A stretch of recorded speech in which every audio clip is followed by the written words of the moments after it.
welcome to Black Women Wednesday. It is Ashay the EP, and today we're going to be talking about self-love. So, hope you guys are enjoying your Wednesday.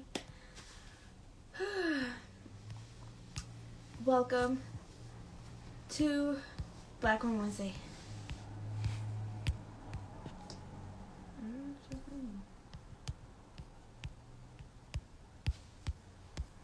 So just give us a couple minutes. We're going to be sending out the live, and you can do the same by pressing the arrow on the bottom right hand of your screen. Send out to as many people as you want.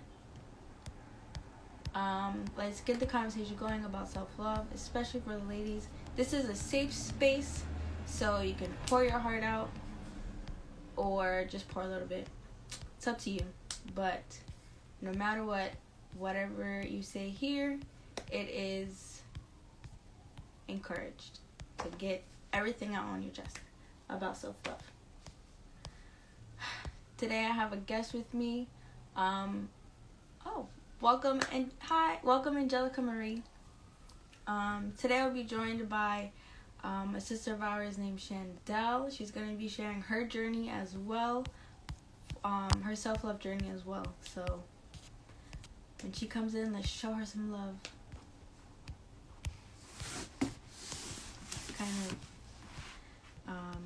It's kind of gonna be like a Super Soul Sunday for us, but we can't really say Super Soul Sunday because that's already it's already taken by Oprah. I don't want her coming for me because I got no money, not yet anyway. So I hope you guys are ready, because I am a little bit. I'm kind of ready.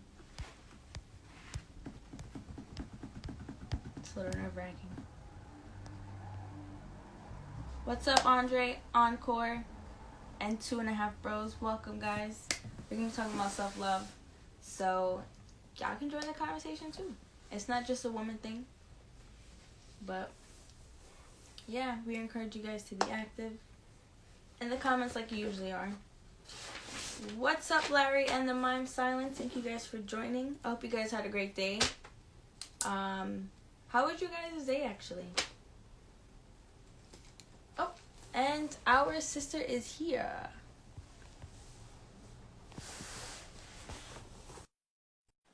Joining now. So now joining is our sister Shandel, who's going to be our guest tonight. Hello. Hi.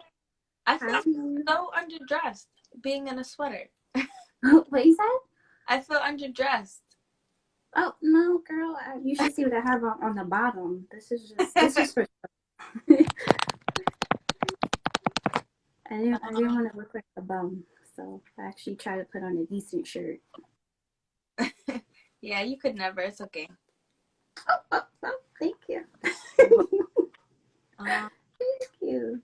The Mime Silence said I spent most of it outdoors. It was cold. It's really cold today. Cold. I feel like it's going to be a very cold winter. I have that same feeling. I feel like it's just going to be really cold. And like, it's just going to be a rough winter. Like, if you watch Game of Thrones, anybody out there, like, you know how they kept saying winter is coming? Like, winter is here right now. Like, yeah. Like, I feel it's going to be, like, a rough, like, winter. I just feel it in my bones. Especially in my... I have a bad knee. Yeah, which one is bad for you? My left one is bad for me. It's my right knee. Oh, okay. It's been acting up, actually. Like, the other day, I'm just walking, and it just, like, buckled. Like, it just gave out on me. And I was like, whoa. Oh, that's not good. I know, I was like, I'm too young, like, not yet. I'm like, do I have arthritis? Like, why is this happening? Like, it was disrespectful. I felt violated. I was like, oh my God. Like, why would you do that to me? I'm sorry, go ahead. No, go ahead. I did find when I was working out my legs more that my knee got better. Mm-hmm. So I don't know, maybe try that and stretch it a little bit? Well, yeah, I started to, because I've been a bit inconsistent, but I started to do like my nightly and morning stretches again, and like that has been helping. It doesn't feel as stiff as it normally, well, not as it normally does, but how it's been feeling the past few weeks.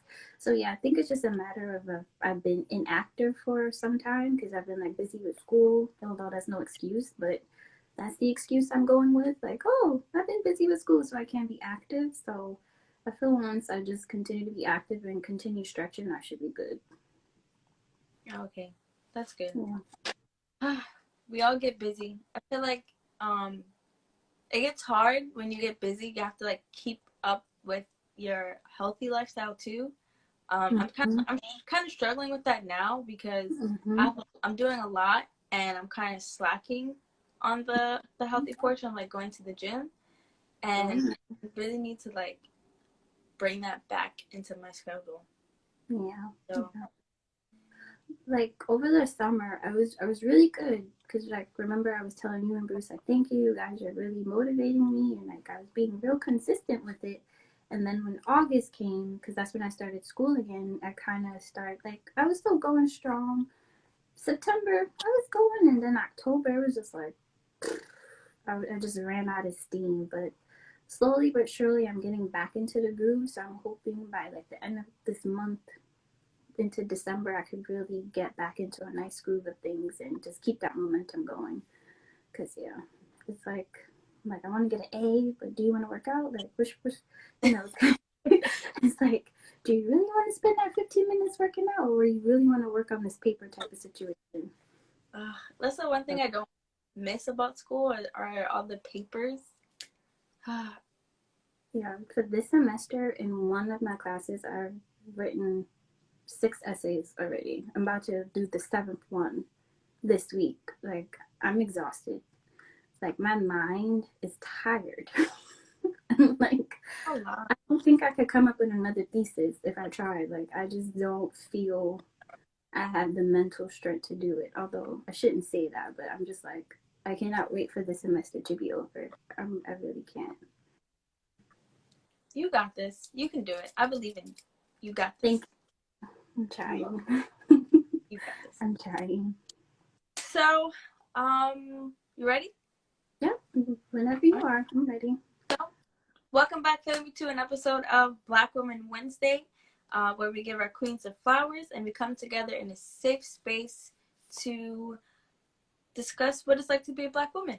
And today's topic is self-love. Mm-hmm. I am Ashe E.T. and my guest is Shandel. So thank you so much for joining me. Hello. Thank you for having me. Yeah, no problem. Anytime. So we're gonna talk about self love, and I want to ask you, what Uh-oh, I what think you... does oh sorry, Yeah, go ahead. oh, all right, yeah, we're good now. Oh no, you froze again. I froze. Yeah, like you're going in and out a little bit. I am. Oh man. Yeah. Can you guys hear me? Like everyone else, are you guys able to hear me as well, or am I going in and out? Let's see. Already said anything, Okay. so I guess it's probably me. Okay. Okay, yeah. All Okay. right. Well, yeah. Oh, okay. So yes. Okay. So we're fine. Okay. So I wanted to talk about this today because last week with Kamala Harris becoming President Vice VP elect, I thought it was really important that as women of color, like we have that representation in like anywhere, especially in politics, because it's hard Mm-hmm. for us as women of color and just being women. So it also had me thinking, how are people, how are women and girls, like, how are they feeling about themselves? So I felt like it would be a good conversation to talk about. Mm-hmm. So I guess we can start off by defining self-love. So how do you define self-love? What Hmm, does it mean to you? that's a good question. For me, self-love is it's honesty. It's being honest with yourself.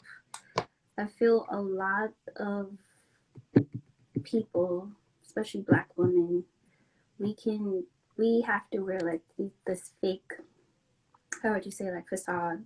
Like we have to present ourselves in like this fake character to the world.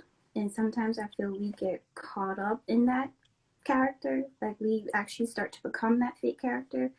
And somewhere down the line, we kind of get blurred between what's actually us and what's just like presentation we have to put on. So for me, it's been honesty, like really saying, hey, are you projecting right now, or is that how you're really feeling?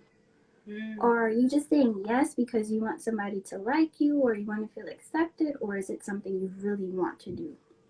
So for me, self love really has just been about honesty, just being honest with myself and everything, like feelings, thoughts, conversations I have. So, before you would have a conversation with someone, you're probably like, I'm not going to say that. Like, you're kind of like beat around the bush, you sugarcoat it a bit. I'm like, no, I'm going to speak my mind because at the end of the day, I'm doing myself a disservice and that person by not being honest. So, self love is just really about being honesty and just really just living your truth. Like, yeah, just you don't got to be fake. Like, that's so outdated. It's outdated. Like, we don't need to do that anymore. I think that's really important that you say that, and very interesting, because there are times where we'll go out in the world and we'll code switch because Mm-hmm. we are in environments where we don't feel comfortable being ourselves, because they just won't understand us. Mm-hmm. So I feel like that's really, really interesting. And I think that's a really good point that you made. I never thought about it that way. Yeah, you could. Listen, it took me 29 years to come to that conclusion. So, I mean, it takes time. It's just really, and honestly, I would say having my daughter really opened my eyes to a lot of things. And I know growing up, my mother, she was as honest as she could be. Like she was pretty out there. She was honest, and that was one thing I could say I always respected about my mom. Like she didn't sugarcoat things. Like if she was going through something, she's like, "Look, I'm going through it right now. This is the mommy I'm gonna get. I'm still gonna take care of y'all, but y'all just have to understand, mommy's going through something. Like mommy's doing good right now, so." And I felt having that transparency with us was really good. And now that I'm a mother myself, I'm like being honest with my daughter. I think is crucial, especially in this day and age with social media where people can easily curate this fake lifestyle and present it to the world. It's like I want to teach her, you have to be honest. You have to go out into the world being proud of who you are. You have to be proud of your good days, your bad days, your indifferent days. Like that comes with you, and that's nothing to be ashamed of because you're human. You're complex. Like why would you be ashamed of that? Like embrace it. Yeah. Just I don't know. That's just my take on it. Um, I was in the shower the other day and I was thinking about that, and I was thinking, being able to love yourself is like the ability to understand that you don't have to settle for who you are at the moment. Like, yes, you can love yourself, you can love how you look, you can love that, you're smart and everything like that, but it doesn't mean that you have to stay there. You can Mm-hmm. always better yourself. You can always eat healthier, you can always learn more, you can always, work out. Like there's always ways that you can always make yourself better. And that was one of the um ideas that I got from like self-love, that just Yeah. because you're happy with who you are now, it doesn't mean that you can't be better, because we can always be better people. Mm-hmm.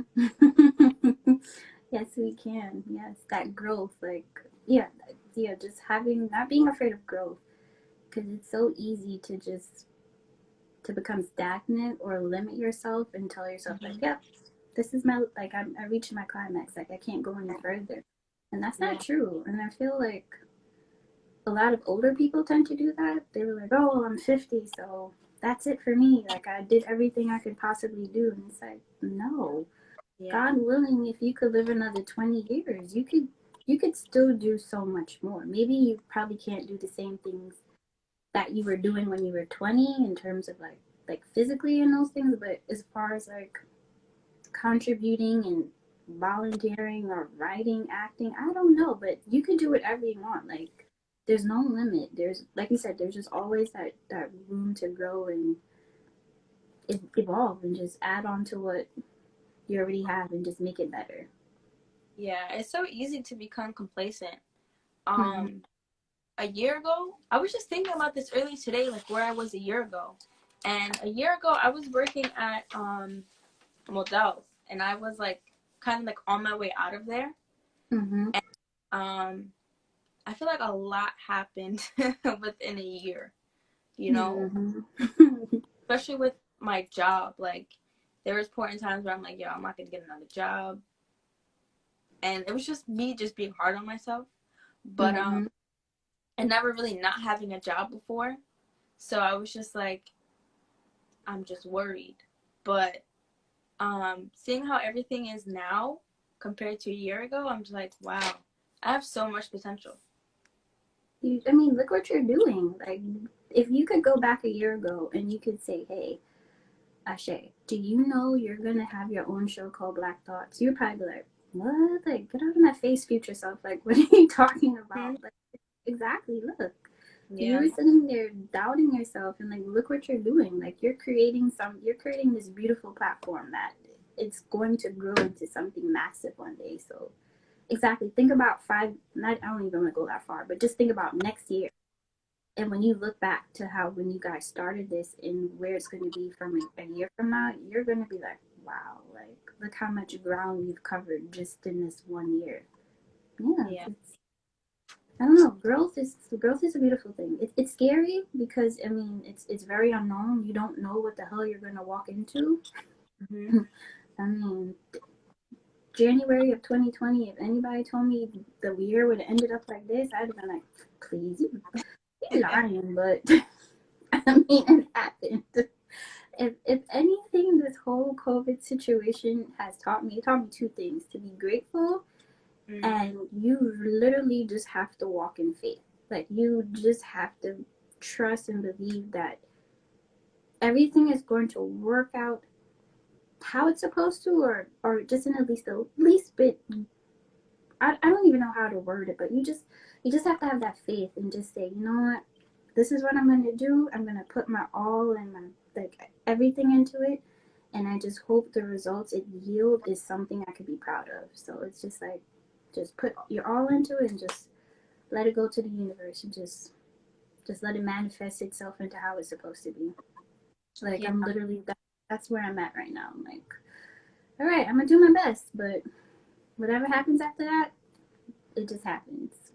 Yeah. I think also having that drive too, and that determination. Mm-hmm. You know what? I'm not gonna quit, even though it's hard. I'm not gonna stop. I'm not gonna let up. And Yeah. I was talking to my friend Saturday because we're working on a project together, and she was saying that we're not perfect, right? We're not perfect, and we shouldn't expect to be perfect, especially when we try something for the first time. Mm-hmm. So having the understanding that this won't come out perfect, or this may not come out perfect because we're not perfect people, you shouldn't be Mm-hmm. mad at yourself. You should be proud that you're trying it. So always have that mentality that, you know what, I'm trying this, and that's good. That's better than not trying it and not knowing how it would be, right? That's very true. That's true. Yeah. You, man, that just touched me. You don't even know because I would consider myself like someone who, sad to say, I could have like a defeatist mindset sometimes where I'm like, I'll try like one or two times, and if by like the third time I'm like, okay, it's not working out for me, I'll be the type to be like, yep, okay, that's it. I wasn't meant to do it. I tried 3 times, whatever, it didn't work. Not knowing that in with consistency or practice, whatever you want to call it, you gradually get better. But it's like I want instant gratification, and if I don't get that right away, I get upset, and I'm like, oh, screw this, bleep bleep, like I don't want to do it anymore. And that's the wrong. I don't want to say it's a wrong mindset, but I just don't think that was a. It was. It just wasn't a good. It's just a mindset I don't think I should have allowed myself to fall into, because when I reflect back, there's so many things that I started that I didn't finish, and it makes me wonder, like, if I only had just continued with it, like, how far would I have gotten? Like, how different could I possibly have been? Like, what would have been of me if I just been consistent with whatever I started? Like, I know what I am when I didn't finish, but how could I have been if I did finish? So what you just said really touched me. It's just like you have to keep trying. Like, yes, it's going to be hard because you never did it before, but with consistency, you'll only get better. Yeah. You'll only get better. When she said that, I was like, girl, you're just dropping gems today, because I'm like that. Like if I start something and it's because I kind of feel like sometimes I have like a perfectionist mentality. Like it has to be perfect. It has to. And she's, and she said that, and I'm like, that makes so much sense, because no one's perfect. We're not perfect people. So there's going to be times where we're not going to complete something to perfection, and we have to understand that and be okay with that, and just be happy that we actually tried it, So I was like, girl, that makes so much sense. And I appreciate that you said that, because I'm legit like that. Like, I really get discouraged because what I'm doing is not perfect, or it's not good enough. To me, I feel like that. When in reality, to someone else, it's like, yo, that was actually really good. Yeah, but you don't see it that way. You're just seeing like, oh my God, I'm effing this up. But it's like you're not. You're learning a craft. Like you're not messing it up. Like you're learning something. Like you can't. Yeah. Sometimes I feel like, especially, I don't want to say for Black women because I don't want to generalize, but I feel like at least the Black women that I know, I feel like that's something a lot of us struggle with. Just that I have to be perfect. Like my edges got to be laid, my eyebrows, like it's literally like everything has to be perfect, and it's like, no, sister girl, that's not how it works. Like you literally just have to show up as your best self. Just give it your all. There's this book called The Four Agreements that my good friend Ecclesia21 put me on, and one of the chapters is oh God, I think it's called like do your personal best, or just try your best. And basically in that chapter of the book, the author is just talking about like to your point, just try, like just keep trying, because it's going to take time. And as long as you know that you did your best, like I think sometimes too people just try and be like, oh yeah, I did it, but it's like, no, did you actually invest the time into it? Did you feel enthused about it? Did you actually do the work you needed to do to at least say, okay, well, damn, this shit, ooh, sorry, I can't curse on this. This issue really didn't work. But like you said, to your point, like at least I did try. Like, yeah, if anybody's out there watching, just definitely, well, if anybody's out there, of course you guys are out there. Guys who are out there watching, if you can, definitely get the Four Agreements. It's a good book, and I must say that book definitely has helped me on my self-love, self-care journey, because it really helps you see that as human beings, we put way too much stress and responsibility on ourselves sometimes. It's completely unnecessary to do so. Yeah. We have a comment here. The Mind Silence said, you're not the only one. It happens sometimes that doubt voice comes in, and I put my headphones in and play Three Doors Down. Yeah. I feel like we're our biggest critic. I feel like we really are our biggest and toughest critic. and I don't know. I tried not to be, but I don't know. It just happens. I really really try not to be so hard on myself, but I just You, am. you know why I think people are so hard on themselves is because you're the only person who really know yourself. So, as much as people, your mother or your father, your friends, like, girl, I know you's like, no, you really don't, because you're not with me in my thoughts 24/7. Like, you don't know me. You just know, how would you say? You just know the portion of me that I just present to you. Like, so this Shandel that you know is the Shandel I'm allowing you to know, but you don't really know Mhm. me. And that's why I feel like we could be tough critics on ourselves, because yourself is sitting there looking at you like, girl, you know you can definitely do better, but you're sitting here half, you're not even trying. Like, come on, come on. And then when you're hearing that voice, at least for me, I start to get anxiety. I start getting anxious. I'm like, oh my God, my voice is starting to get on me. She's starting to tell me I'm not living up to my full potential. And then I have a terrible habit. Then I start looking to what other people are doing. Mhm. And I start comparing myself. And I'm like, oh, ish, this person's doing that. This person's doing this. Oh my God. They have, oh, blah, blah. And then, like, I get frantic and I freak the F out. And I freak out to the point where I don't even do anything, because I literally had a whole panic anxiety attack within myself that I'm just completely defeated at that point. And it's just like, I'm really trying to get myself to that place where I'm like, okay, calm down. You know what you're not doing. What do you need to do to make sure you're getting to where you want to go? And don't look at what this person's doing. Don't look at what that person's doing. Just have a little bit of tunnel vision and just work towards what your goal, and just try your best. Just try. Just try, try, try, try, try.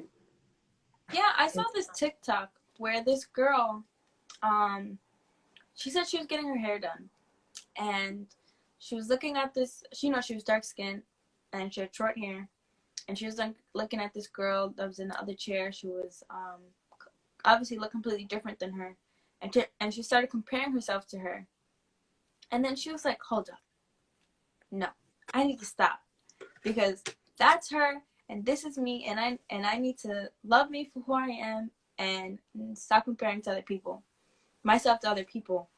And I was like, yes, because I do the Mm-hmm. same thing. I do the same thing, and I'm like, you know what? She's right.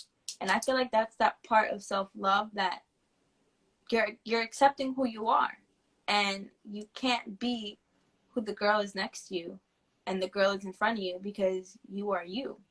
Your Mm-hmm. hair your hair lays how it is. Your body is shaped how it is. Your skin is as light or as dark as it is, which no Mm-hmm. matter how light or dark, it is still beautiful. Mm-hmm. And um, we just have to be in tune with that. Mm-hmm. And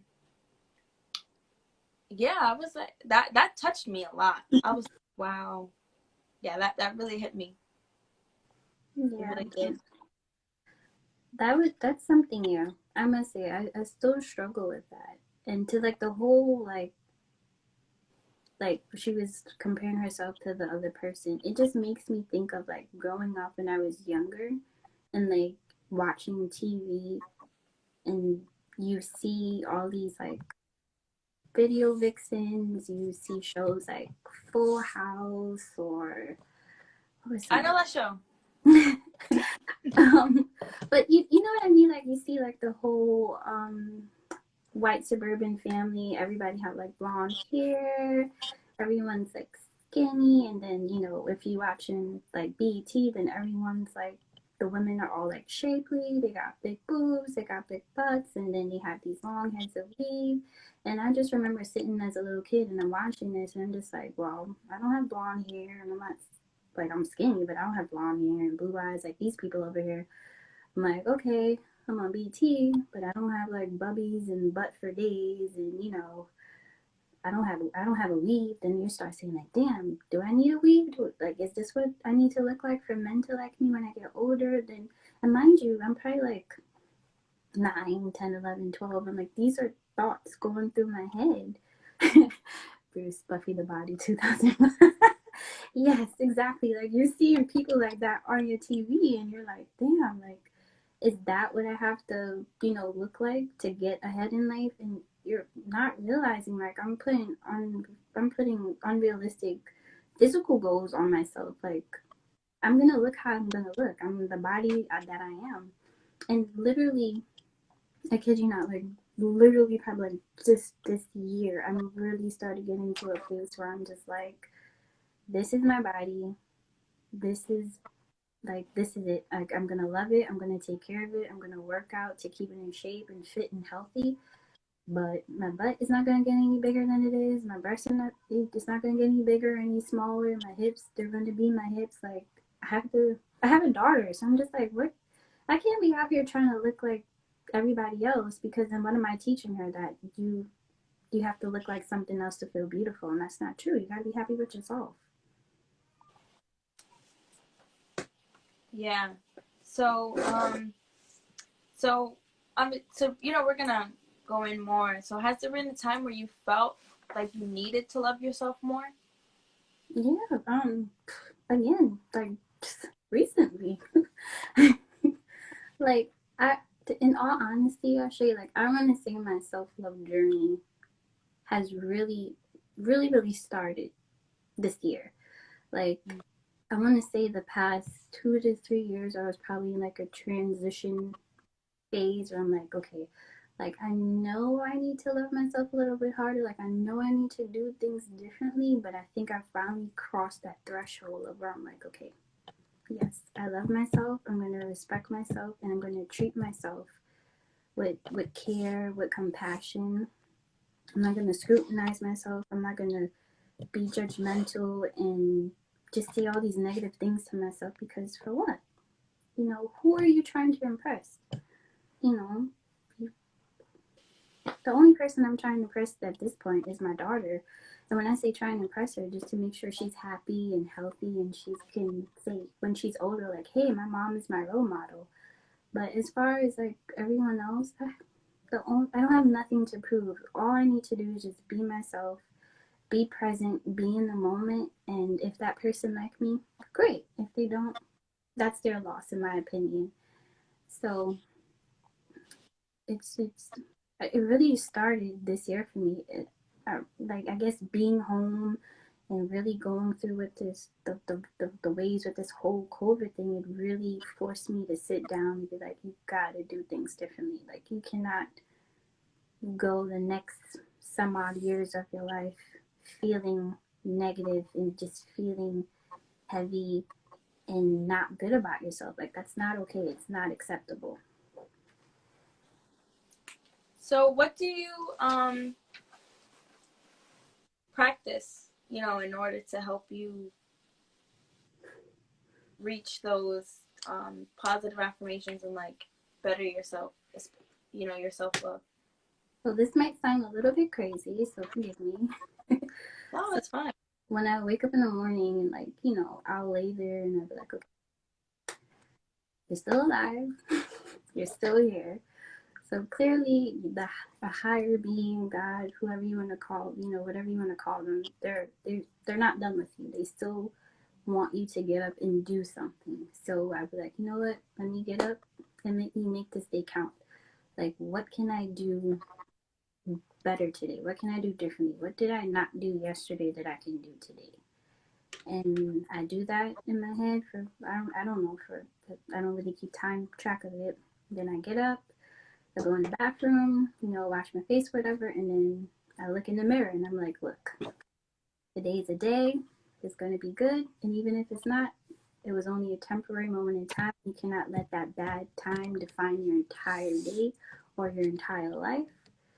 So get up, get at it, do what you gotta do, be a good mother, be a good friend, be a good daughter, just be a good human being. And literally, that's what I do, like, every day. Sometimes I even do it during the day when I have a little time to myself. And I do it before I go to bed. Like, I have this huge mirror in, like, my kitchen living area, and I do it before bed. And I'll be like, look, you did good today. You did some good work. you slacked up here a little bit. Is that whole honesty thing I was talking about earlier, like being honest with myself, like you really did drop the ball here, but you know what? God willing, tomorrow's a new day. You could do it tomorrow. And that's just what, honestly, doing that has been really helpful. It's like almost having a conversation with myself. And just, and I think that was the issue with me in the past. Like, it was almost like I was afraid to get to know myself, to talk to myself, to say, hey, how are you feeling? Like, what's going on? And I feel by doing that now, it's really been opening doors to let me see, like, yeah, these are my good qualities and these are my not so good qualities. So, like, that's just something I've been doing. And as I said, I've been trying to work out too, but I've been inconsistent there, but I'm going to get back on it. Because when I was working out, it was also making me feel good. It was like, it was 45 minutes to an hour just taking my mind off of things that were stressful.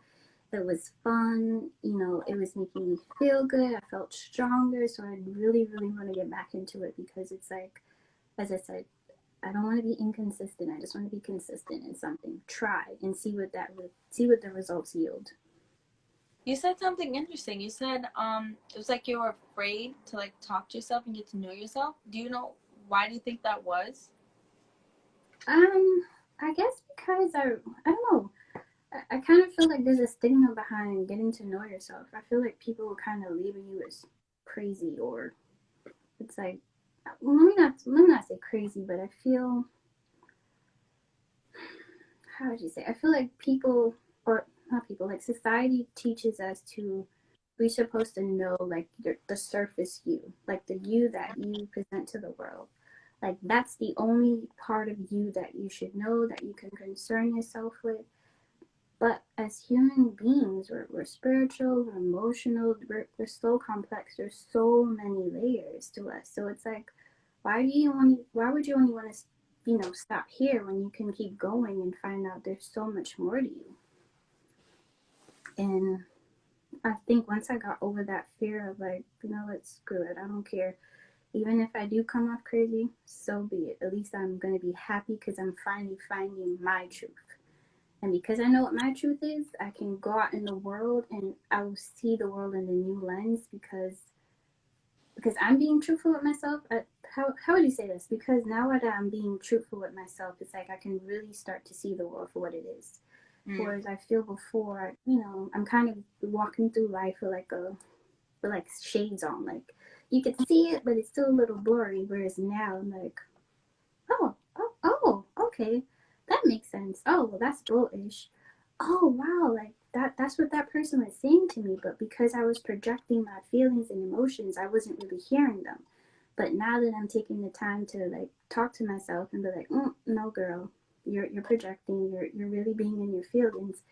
Now that when I'm having a conversation with someone, I don't feel like I'm being attacked. It's like I can really listen from a genuine place and be like, ah, okay, yeah. So that is something I need to work on. Like, it's not just you being mean and trying to attack me for whatever reason. Yeah, I think that's interesting. I do think people don't really like to like I don't know, like sit with themselves. I feel like people don't like to be um vulnerable, especially with themselves. Mm-hmm. I was talking to my friend and she's like she loves to be by herself and she doesn't understand why other people really don't. They always find ways to be with other people and just not sit with themselves and like just look at who they are. And I feel like Mm-hmm. that's really important, like understanding who you are as a person and Mm-hmm. not just knowing you for, like you said, like for the outside, for, your beauty, but also inside. Like, how does your mind react to certain things? How do you, how does how do one thing trigger um, emotions than another thing, Mm-hmm. you know? And I feel like for me, like, I like to be by myself, but sometimes it's just like my mind just like races so much and it goes to like all these different places that I'm like, okay, I need to like center myself to be more calm, so that way I can that way I can control all my feelings and understand where all my feelings are coming from. Like it took me a long time to like be in tune with who I am, from how I look, like with my hair, my body, um, like I never really, like when I was in high school and younger, like I never wore my hair natural, always braided it, or I guess braids are kind of natural, but I wore not the braids, or I straightened it. And I it wasn't until college really that I wore my hair natural, like I wore it curly. I really embraced the my curls. And before, I just thought it was just too much. Like, it was just too big and uncontrollable. And I think also having that representation in, like, in movies and TV shows, I feel like not having that representation, and not being told enough, like, when I was a kid, like, hey, your natural hair is beautiful and it's okay to wear it, that, Amen. I never understood. So until I went to college and I was doing my hair myself, and like I wasn't straightening all the time, it really took me that long to realize, like, you know what, my curls are beautiful. Like my curls are popping today. Like it's like a sense, I don't know. It's just like gets me more excited. Like when I wear my hair curly, it's like, yes, like my hair is good. Like it looks nice. Like, I just like to get so happy. Like just being able to have that courage to just go out and not have to worry about my hair looking crazy. But I know, like, nah, my hair is popping. Like, these curls, I'm here for a reason. So, let's display them. Yes. Very true. Very true. Very true. Like, same thing. Like, God knows, I've had my fair share of trials and tribulations with my hair. I have permed it, braided it, wore wigs, all. And now that you say it and I think about it, like, I used to be like, oh, I'm just trying to change my hairstyle. I'm trying to look different. But it really was, I wasn't proud of my hair. In all honesty, I wasn't. Like, I was literally ashamed because, as I said, like growing up, white you see white girls on TV and like the commercials for the shampoo and hair products. It's like, trust me, they have this long flowing curly blonde hair, and then as I said, you turn on to like BET, the video girls, long heads of weave. Like nobody had hair that comes out like this. Right. So and then your mom hair is perm, your sister hair is perm. You're like everywhere you look, it's straight hair. So you like, I don't think we realize, like our generation, how we really internalized that, and we were secretly hating our hair. And honestly, it's like, to your point too. It's like later on in life, I got to a point where it's like, yeah, I need to love my hair. This is how it grows out of my head. Like why? Like being ashamed of my hair is being ashamed of myself. It's something I can't control. That I can't control how it grows. Like I mean, I could perm it every month, but the root is still going to be like this. Like, so, why would I want to change that? Why, oh gosh, when I think about it, it's so crazy. It's like I really had a love-hate relationship with my hair. And now that I'm older, it's to your point, it's like, yeah, I like my hair. Like, ooh, it's different. Like, it's funky. I can do these cool little styles. I could twist it. I could lock it. I could do all these things. And it's just really embracing that and not being ashamed of my hair or just myself in general. I really like, I love and hate social media. I hate social media for the facade that some people portray, that their life is perfect. But I love social media because it helps bring new ideas to parts of things that you're trying to try. So for me, it was my hair. I was always told, oh, watch YouTube videos, and I never really got into the YouTube thing of like watching how-to videos. But I if did. I I want, did. you Into did? that.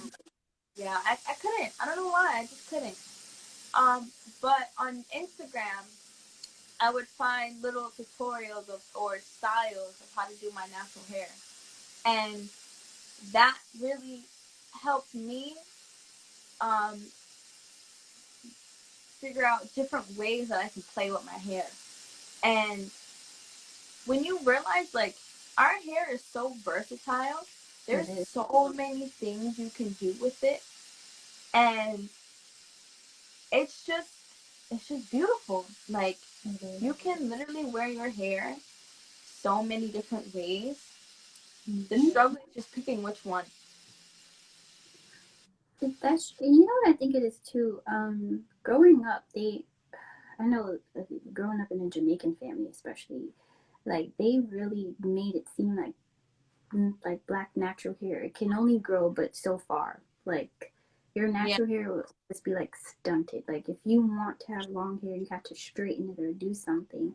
And like I remember telling my sister years ago, I'm like, you know, it's crazy. Like little black girls know how to take care of like straight hair. Like when it comes to straight hair, like there's no little black girl or woman out there who don't know how to.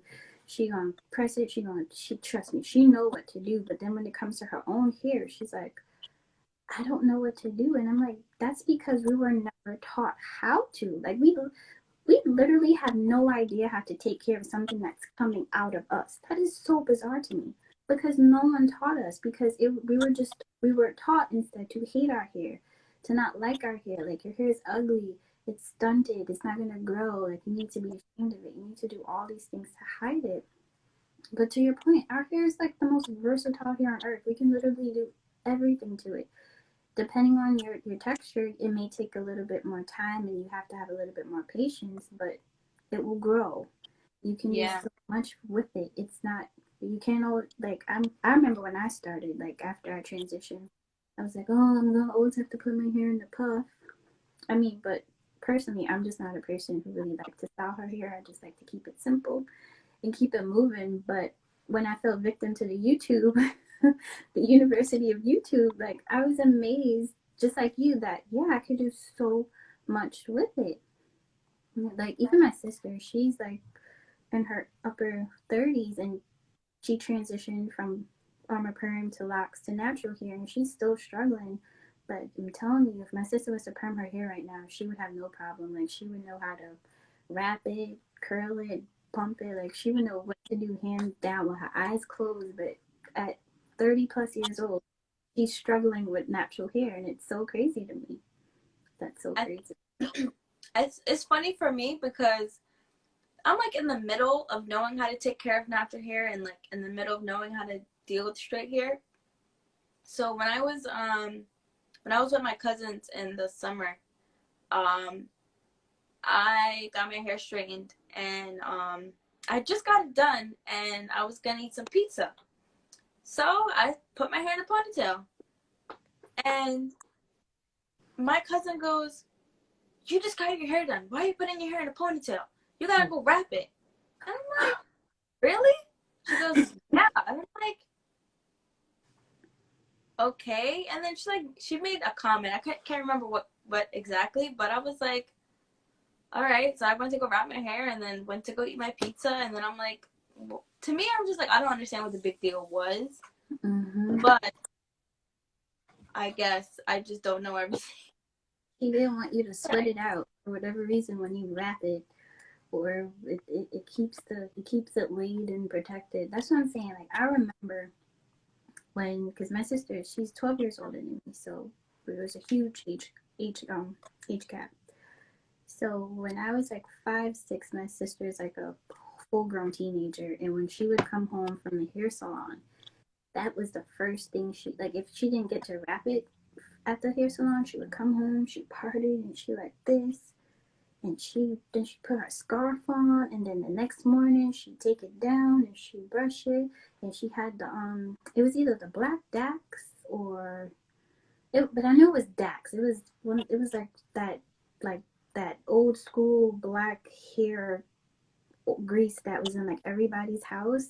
And she would take that and then she'd slap it on, and then she'd take out her bang. And I remember watching her and I'd be like, wow, like that's what I'm gonna have to do when I get older. And I'm just like, that was so time consuming. And I remember like it would be like dead of winter and my sister would not wear a hat. I remember my mother used to be like, put on a hat. And she's like, no, it's gonna mess up my hair. Like, it's gonna mess up my hair. And I'm just like, but it's cold. Like, now that I'm talking about it, like, I remember just sitting there thinking about all of this. Like, it's cold outside. Like, my sister used to burn her ear because she was busy trying to, like, straighten out her roots if she couldn't get to the hair salon, and she would like be pressing it. Like she burned her ear.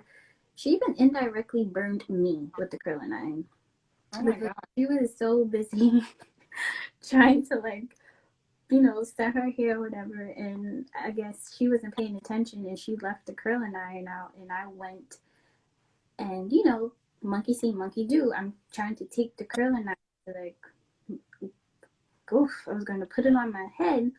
But for whatever reason, I don't remember what happened. I ended up putting it, I don't know why, on my arm. Burnt the living grandma out of my arm. I screamed and like her and my mom run into the bathroom and they're like, what happened? And I'm like, I'm like, now that I'm thinking about it, I'm like, I'm grateful it burned my arm because I would have like a major bald spot on my head when I was younger because I was literally going to pick it up. And I remember having the thought to put it on my head because I'm like, that's what my sister does. She puts it on her head, but I'm not knowing like there's a whole process to it. And that's what I'm saying. Like, no fault to my sister, but look at that. Like, look at the example she was setting unknowingly. You know what I mean? It's so. That's when like it really pains me to know that a lot of Black women in our generation and down, we had to go through that. I'm grateful that now we're in a space where little girls have resources, they have outlets, they have images like on Instagram and on TikTok that show them their hair is beautiful. So I'm really grateful like the generations after us, they probably won't have to go through that. So I'm really happy about that because like, oof, now that I think about it, that's really heavy. That's really heavy. Yeah. To play off that, basically monkey see, monkey do representation, right? Smooth Mm-hmm. Black said there's an episode of Wings Club, and I think I actually saw that show, from Cartoon Network, where the black character's hair got wet and reverted to an afro.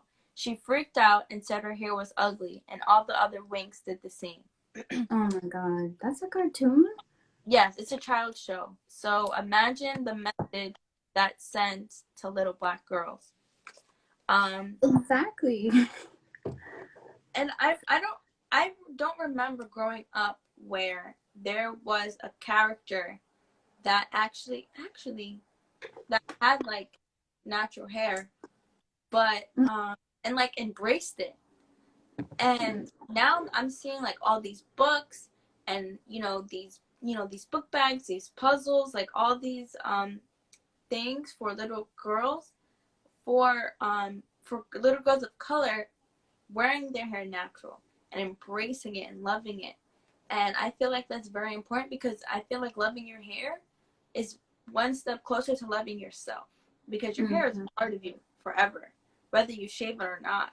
It's If you gonna go shave it back. now, you're gonna have to love it. Shave. Mm-hmm. Like no matter no matter how it is, you have to love it. And I feel like it's really important to have that representation. And I'm grateful now that there is representation for little girls because we didn't have that growing up. And it took us a long time to love our hair, to love it for how it curls, for how it grows out and not down. Mm-hmm. Um, just to just love it. Yeah, right. Just that's it, plain and simple. Just to love it. Yeah, they are. I'm really grateful. Yeah, um, because I mean, think like I said, just even talking about that because it's I don't it's not something I really reflect on, but talking about it and thinking about it, that was not. That's really sad. Like 4 years old, it's probably gonna burn my whole scalp out just because I saw my sister doing this process like every other day, every other week, and that's just crazy to me. It's really, it's really disheartening how black girls and black boys were just so neglected, like by this country. Like they just have no regards for us. They just don't care. They literally teach us, whether directly or indirectly, like you're the bottom of the bottom. No one cares about you. No one loves you, and that's just the truth. When it's not the truth. Right. And I feel like even when our skin tone, there's also love and hate with that. Whether you're lighter or you're darker, you have to be able to love which you have to love if you're light, and you have to love with whether you're dark. And um, society teaches us to hate those who are darker, and to hate ourselves if we're dark. But your dark skin is important. It's sheltering you from the sun, and your dark skin is beautiful. Listen, my brother had a coworker. She was white. She literally could not go in the sun because she got sun poisoning. Like, I didn't even know that was a thing. He was like, yeah, my coworker, she gets poisoned when she goes in, if she stays out too long in the sun. I'm like poison, like food poison, like, like poison, like it can potentially kill her. He's like, yeah, she cannot go out into the sun for extended period of times. Or if she does, she has to like layer up. And I'm like, wow, that's really like a white or really pale person issue. And as a person of color, I'm happy to know I don't have to.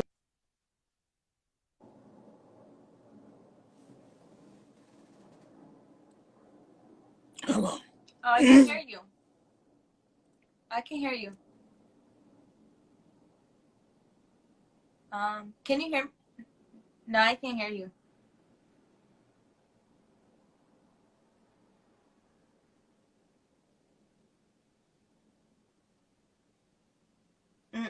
Okay, she left. Sorry, guys. Technical difficulties. Hope you guys are rocking with us with our self-love, loving your hair, loving your skin. Love yourself as you are, because society hates us. So we have to love us for who we are, for our hair growing how it grows, our skin as light or as dark as it is. We just got to love ourselves because we are beautiful no matter what. So, just waiting for our sister to come back in.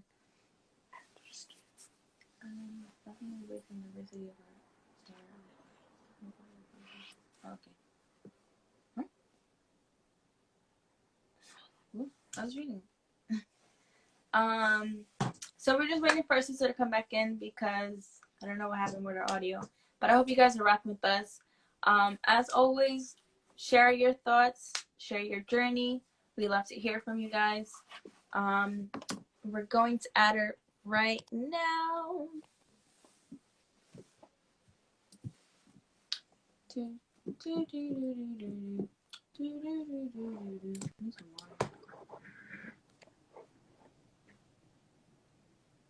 Connecting. My spiders look mad weird. What's up, Roxanne? Sorry. I'm a little slow, y'all.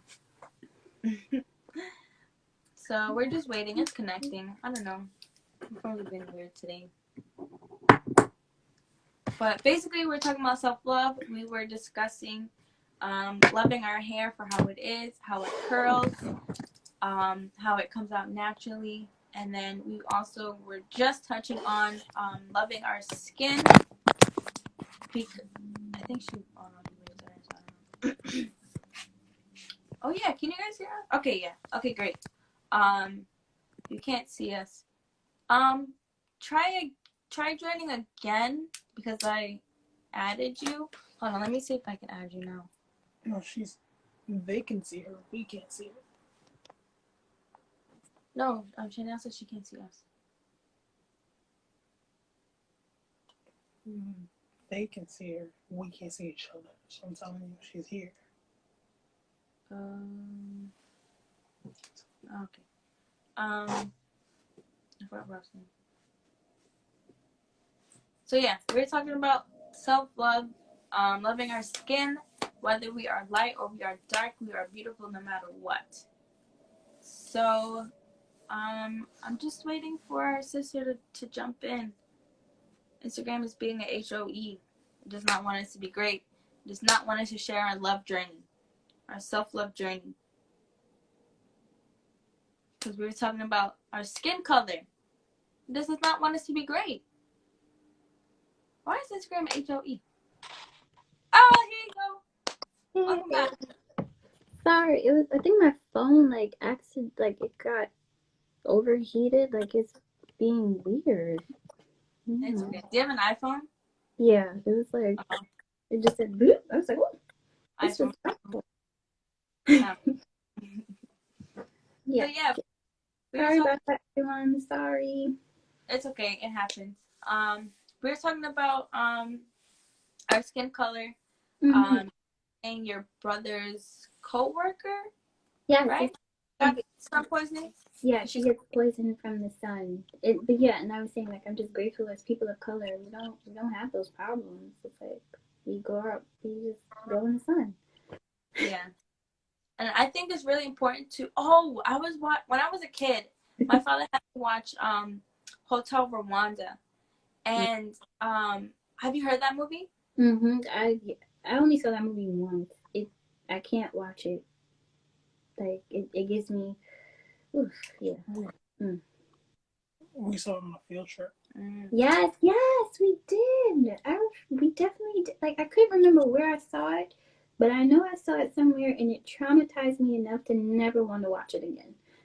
I also saw it once, and it literally stuck. Like that movie stuck with me, and I thought it was so crazy how a society of two groups of people, one a lighter group and one a darker group, literally fought each other for how they looked. And it wasn't themselves doing it.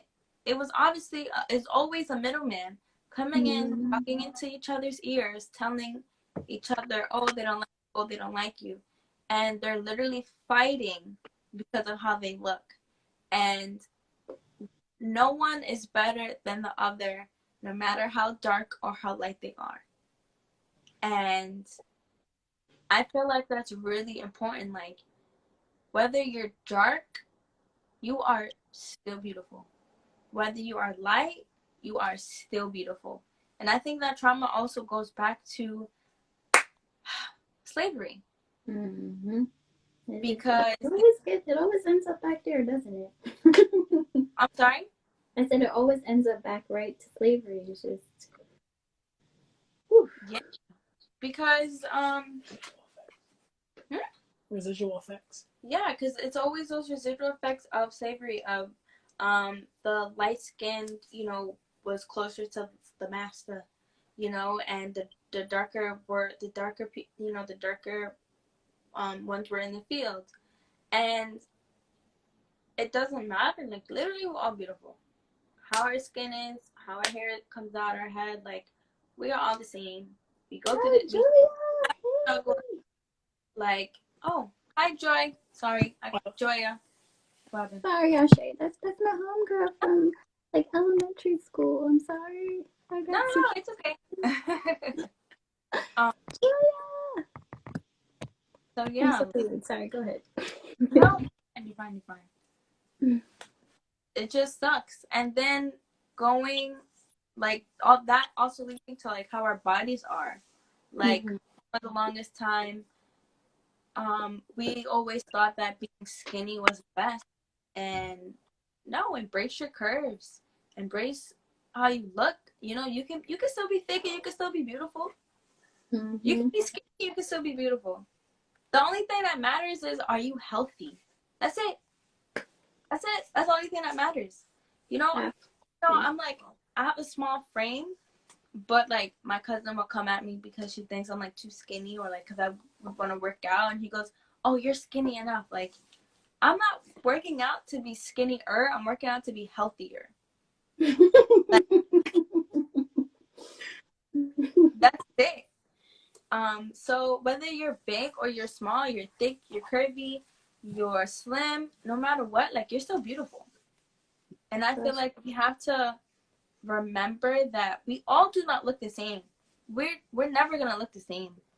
And we're going to be different from how our hair is, how our skin is, how our body is. Like, we're gonna be shorter, we're gonna be taller, we're gonna be thicker, we're gonna be slimmer. We're still beautiful. That's the beauty of being human. We're never the same, ever.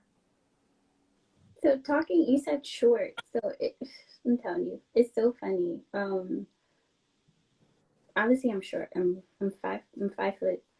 I'm 5 feet. Like, that's it. Like, dude, I've been that height since like 12. Like, I just stopped growing. And it was being, because I'm small too, and I have like the small voice. Like, that's always been people's focus. Like, oh my God, you're so small. You're so tiny. And like, for a very long time, like, I used to really hate being short. Because Me I'm like, too. I just really because I'm like, I just really hate the fact that every time people see me, it's just like, oh my God, you're so short. It's like, hello, like, I'm a whole person who's much more, like, I'm more than just being short. Like, I could be funny, I could be nice, I have hobbies, I have interests. Like, how about you act like, just overlook the whole thing like I'm short, you know? And that kind of makes me think of like black people, like when you're around a whole bunch of a group of white people, and they're kind of like emphasizing you're black without saying you're black, but they're making the point that you're black without really saying it. Does that make sense? And you're just sitting there like, guys, like, I see myself every day. I know I'm black, but there's like a whole person behind the skin color. So, like, when you said short, that just reminded me, like, that's something I struggle with too, where I'm like, now, listen, I'm short.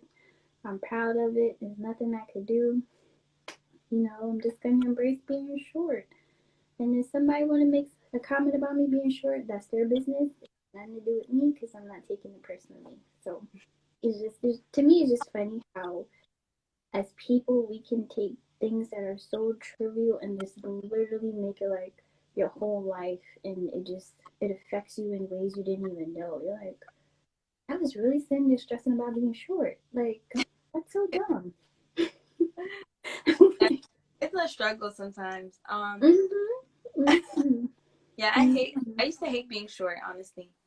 But I know you touched on it earlier. So how did you deal with your body issues, like not having the media portray the video girl body? Oof, girl. Um, that's been a work in progress. And again, in all honesty, that's something I've really kind of come to terms with more so recently. And I think what has really helped with that is my daughter, being a mom. So after I had my daughter, like, after you shed all that water weight or whatever, and you're like, your body's like, okay, this is the body you have now. And I remember, like, I came out the shower and I looked in the mirror and I just started to cry. I was like, oh my God, because like I didn't realize I had stretch marks. Like, so after I got home and like, really looking at my body, I saw I had stretch marks. And like, I was like so devastated. I'm like, I use cocoa butter, I use shea butter, like, I use everything they said that should help me, make sure I don't get stretch marks. And like, her dad, I don't know if he's watching. I remember he was just looking at me like, really, like, you're really mad about stretch marks, but it was like a really big thing to me, because it's like, I felt, it's dumb, but I was like, oh my God, like, my body's ruined now. Like, I have these stretch marks, and it's like, I had to realize, like, you literally carried a whole human life, and you pushed out a whole human life. Like, that's nothing to be ashamed of. Like, you should be proud of that. And these stretch marks is kind of like your honorary badge saying, like, hey, like, yeah, I did that.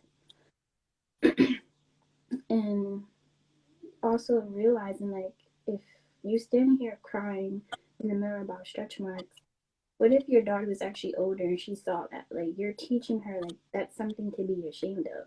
And it's like, I was like, oh, we gotta get over that. Like, it happened. You're a mom. Like, if my boobs are too big now, they deflate, whatever. This is just the body I have. And I got it. Girl, I'm telling you, pregnancy is no joke. And post-pregnancy body is no joke either. Like, you literally just, you go up, you go down. It's all over. And I came to the consensus. It's like, okay, if I don't like something about my body, if I still have like this baby weight, muffin top belly, if I do some sit-ups, I could actually do something about that. Like, the time I'm gonna sit and cry and mope and be depressed, it's like you can actually do something about it. I could see if it was like I lost a limb, and like obviously I can't do anything about that. Like, the limb is gone, but like I can do something about this. Like, I can get rid of that. I can make myself fit again. I could be stronger. I could. So it's like, it's just really having those open discussion with myself daily and saying, like, you need to get over yourself.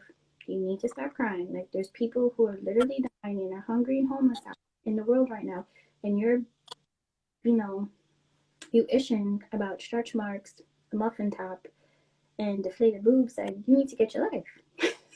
Like, so it's really been, it's been a struggle, but I'm in a place of like acceptance and understanding. Like, if there's certain things I don't like, let me not say I don't like, but if there's certain things I improve about my body, I can. And there's also learning to just accept it, because this is the body that God gave me, and I need to be proud of it. Because again, I have a little girl who's looking up to me, and it will hurt my heart to know if like 10, 15 years from now, she's standing in the mirror and having a whole anxiety attack because she's not happy with how she.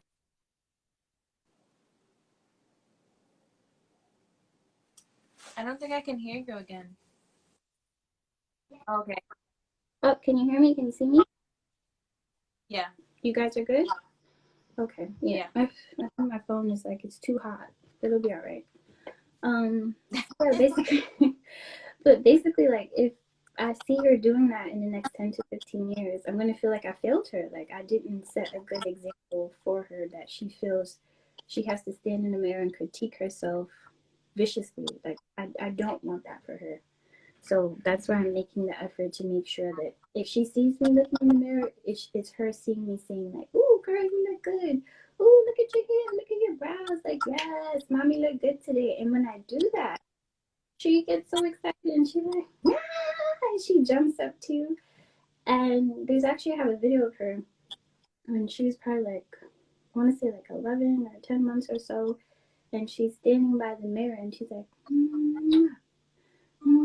and when I saw her do that, like it made me tear up, because I'm like, oh my God, look at this little baby enjoying herself, and like really just like she was amazed. Like, you could tell if she could talk at that point, she would have been like, yep, I'm cute and I'm gonna kiss this cute girl because she looks so good. And I'm like, good, okay, I'm doing something good. So I just need to be consistent with it, because I really don't want her to not feel good about who she is, to not feel proud, or to feel bad about her body, her looks, her height, her hair. Like, you don't have time for that. Like, you have a purpose, and I don't want you to waste time hating yourself and you're not living in your purpose because you're looking to what other people are telling you is beautiful. Like, no, you're beautiful, and that's all that matters. Yeah, that's very, very powerful. I like that you said you don't want her to waste time being distracted of like how she looks. When I was younger, I had stretch marks for like my boobs and like my butt, because they got some size to it. So I had stretch, Like they were supposed to. because I have stretch marks, and I'm just going throughout my day, and like there was a comment that was made like, oh, you have to get rid of those. And for me, I was like, I didn't understand like why I would have to get rid of them. Like, what is so bad about them? Does that mean like I'm fat? Like, I never understood like, well, maybe not. Like, and it was hard not Oh, having I'm sure it was said someone. that to you. Like, they deserve to be punished. Like, why would they say that to you? I don't know. I guess I never asked, so I don't know. I probably should have asked. Um, and I'm someone like a man said that to me. So Seriously? not, and I don't want to say like in a creepy way, like, but yeah. No, Um, not in like a creepy way, but I'm just saying like I don't know how much older he was than you were, but like he didn't think like that would have like some effect on you, like right. that's what gets me upset about adults sometimes. It's like sometimes I feel like because I'm guilty of it too. Like we're saying things and you're thinking you're having a good intent, but not realizing like you can literally alter a child's entire life by just saying Mm-hmm. one thing, and that's where I'm like, I'm sorry, I'm getting kind of passionate about it that he said Okay, that. go off. Go off. Like I'm mad he said that because it's like, look, he had you sitting there doubting yourself about something your body was naturally doing. You were growing. You were a growing child. Like you can't control that. Obviously, your parents were feeding you good, and you were growing. You were healthy. And I You think have the nerve to say that. and I think not having my mom around kind of didn't really help either. Like I noticed she had them too, so I thought, they're natural. So, I mean, well, they are. So when he said that to me, like I was like, well, in my head, I'm like, well, what's wrong with it? And I already had like body issues. Like I already hated like my midsection like for the longest time. And like having that added on to it didn't help. Mm-hmm. So it was like, gee, thanks, because I didn't receive that. So Mm-hmm. thank you very much. Yeah, Um, that wasn't okay. oh seriously? Oh, Blackman said I got fined for hate speech because I said that comment was ignorant. Seriously? Earlier he said men are ignorant, and then he said he got flagged for that comment. Oh, I'm sorry. Like, yeah, they just messaged me. They'll be alright.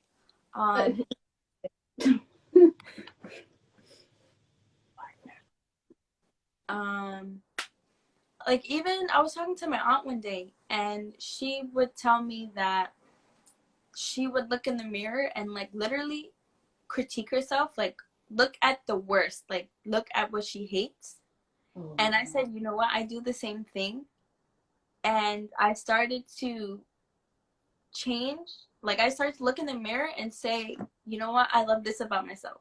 I love this about myself. I love that about myself.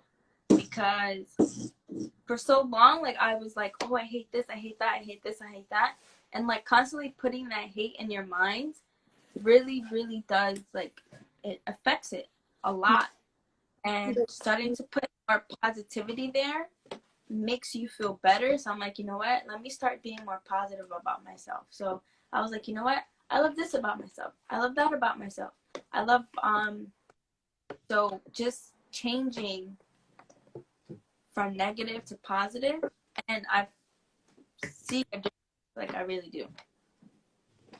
It's like something my brother said to me years ago, and it stuck. Like it's something and I've been saying it a lot. He said to me, "We have the power to change the narrative." So basically, he the analogy he used is like your life is a story, and like I don't know how would you say like your subconscious, your internal self, your spirit, whatever you want to call it, is the narrator of the story, and they're reading it aloud, and that's what you're hearing constantly every day in your head.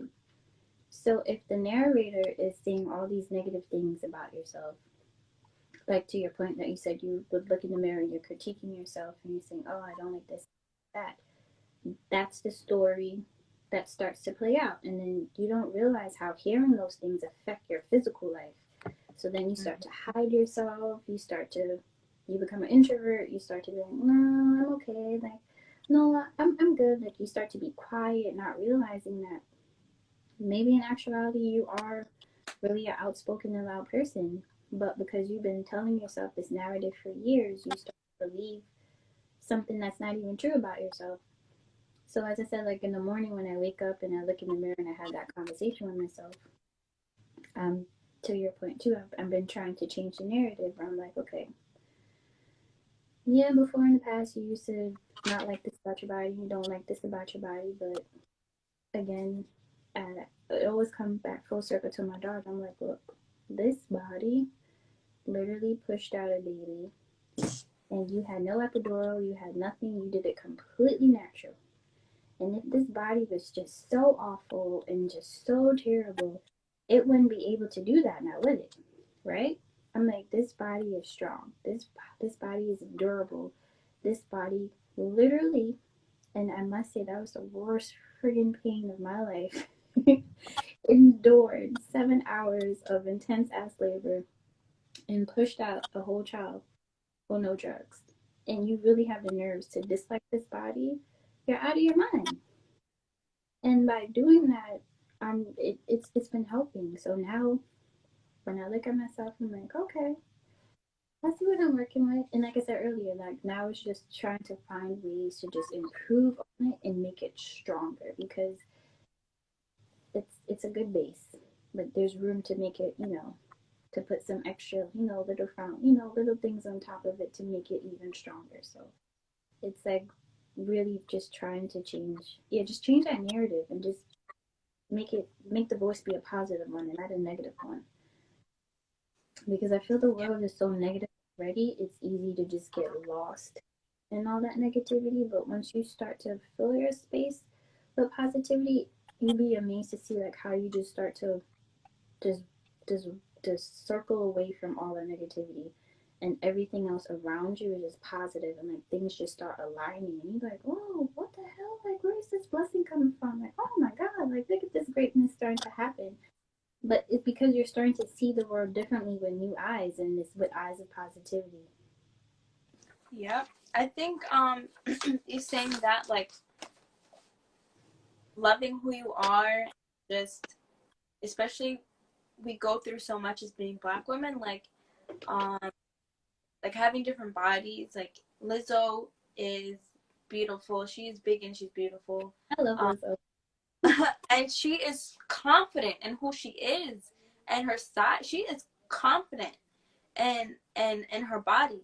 And I feel like that's really important, because a lot of big women get shamed for how they are.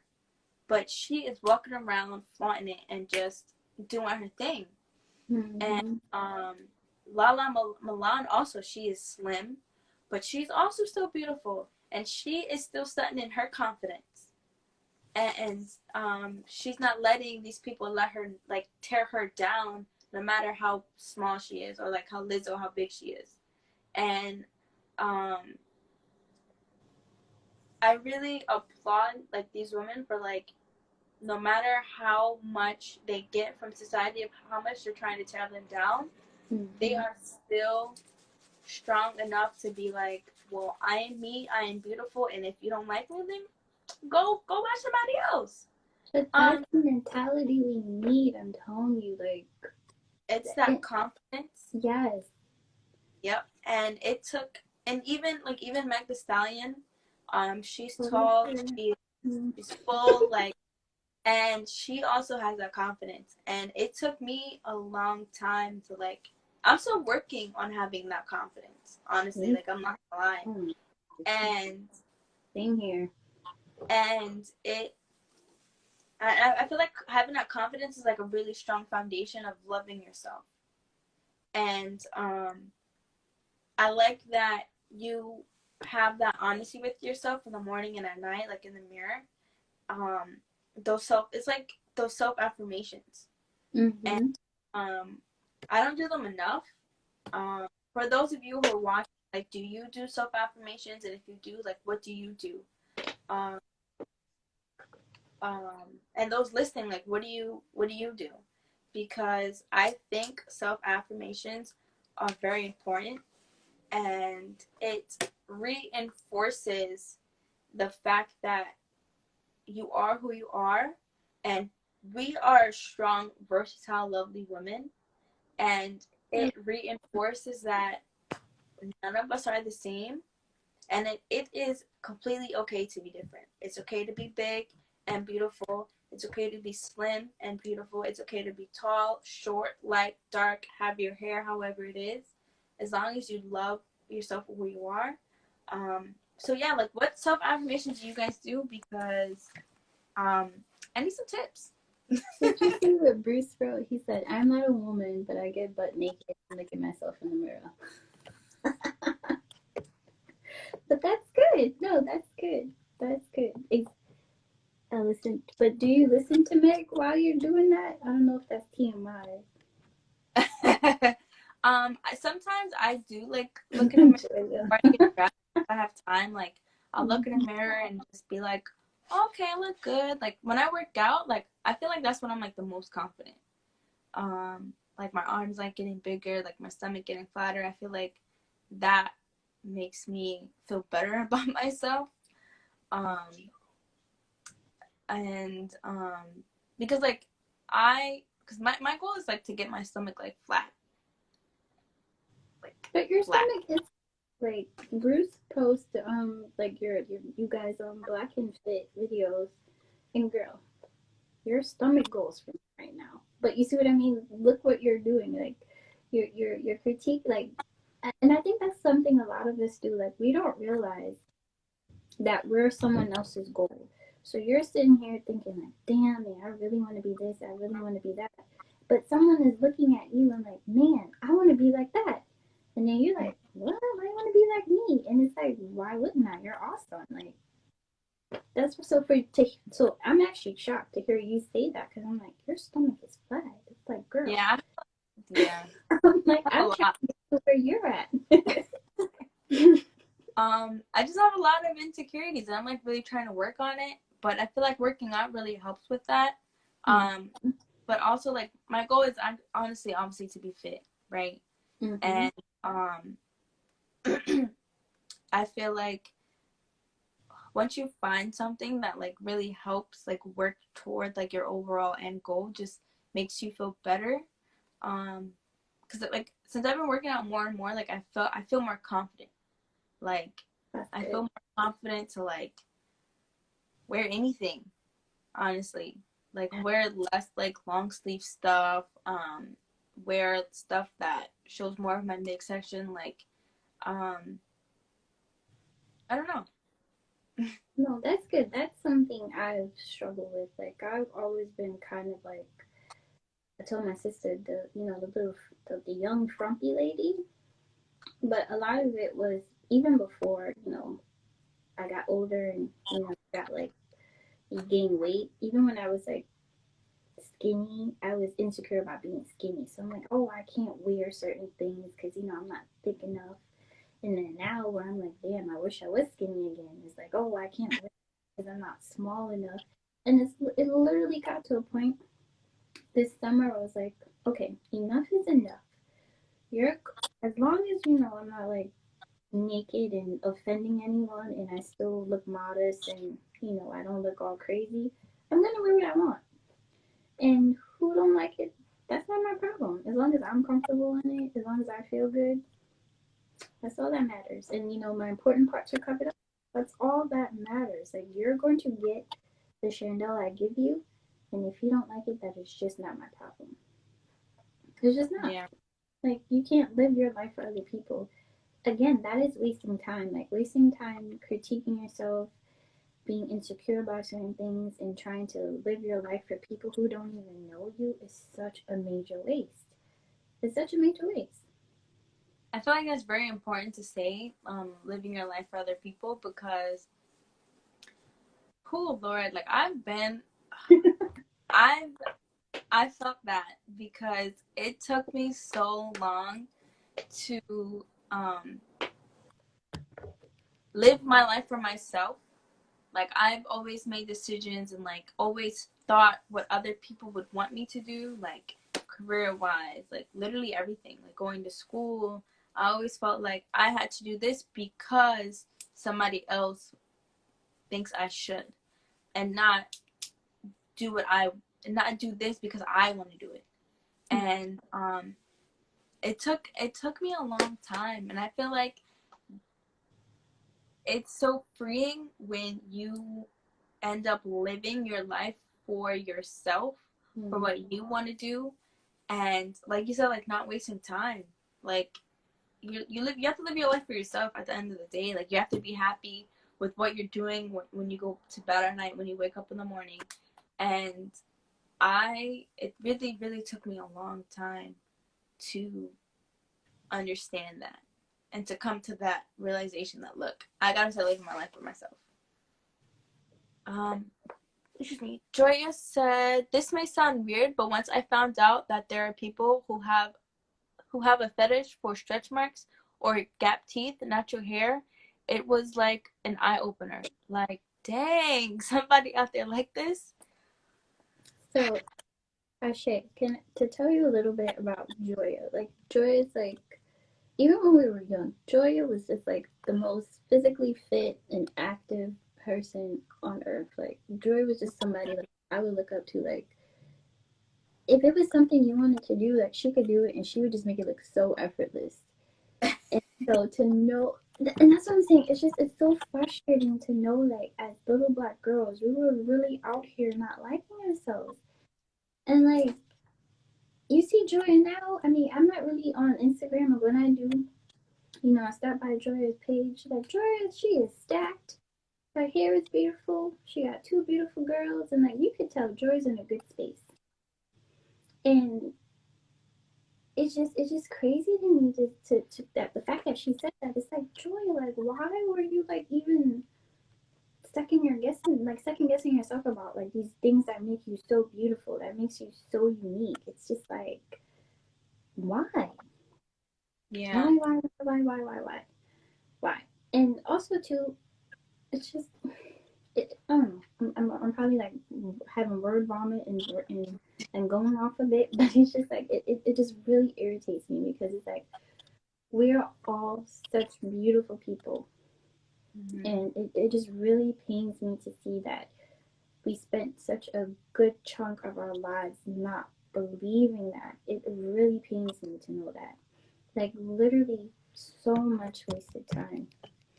And I remember talking to my brother about this a few weeks ago, and he said, because he's a teacher, so he worked with an array of kids, and he said something he noticed in, like, say, like, white kids versus black kids.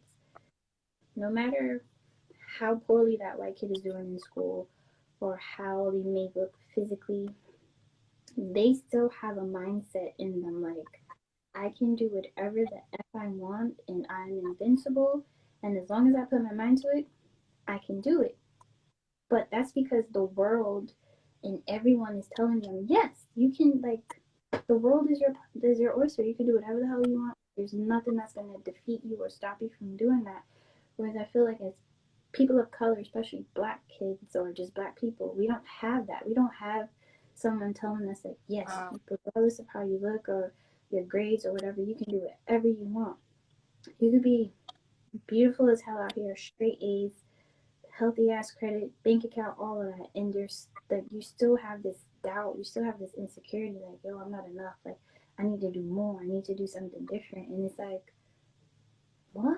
Like, why are you putting this unnecessary burden on yourself? Like, and I think that's why, especially in our generation, like, if you're around children or you have children, you really need to instill from a very young age, like, the world is yours.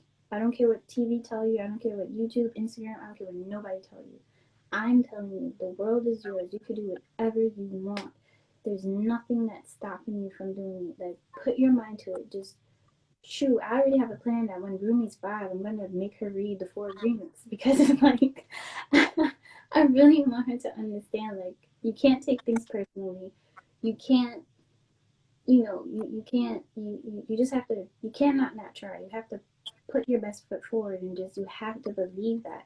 And like I really want to change her like basically I want to change the narrative in myself to make sure that the narrative she has is one that is just love and positivity.